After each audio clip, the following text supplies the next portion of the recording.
After being caught speeding last summer, Suella Braverman had two options: to accept a fine and 3 points on her license, or to attend a speed awareness course.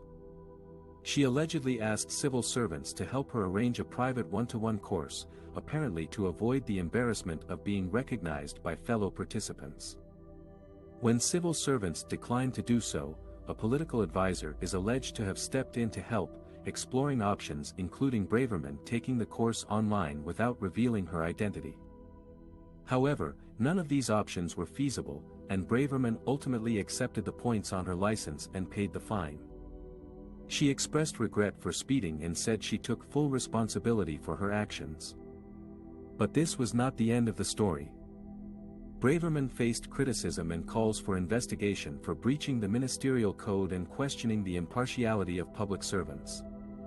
The ministerial code says ministers must ensure that no conflict arises, or appears to arise, between their public duties and their private interests.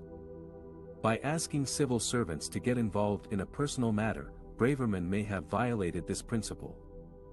Moreover, as Home Secretary, she is in charge of law enforcement, which makes the clash between her public role and private life even more apparent. Some critics also accused her of launching a thinly veiled leadership bid by giving a speech on reducing migration shortly after the speeding scandal broke out. The Prime Minister, Rishi Sunak, suggested that he considered the matter closed, as Braverman had expressed regret for speeding, accepted the penalty and paid the fine. But he could still decide to refer the matter to his ethics advisor, Sir Laurie Magnus, who would then carry out an investigation. The final decision about Braverman's fate would rest with the Prime Minister. This is not the first time that Braverman has been involved in an ethics breach.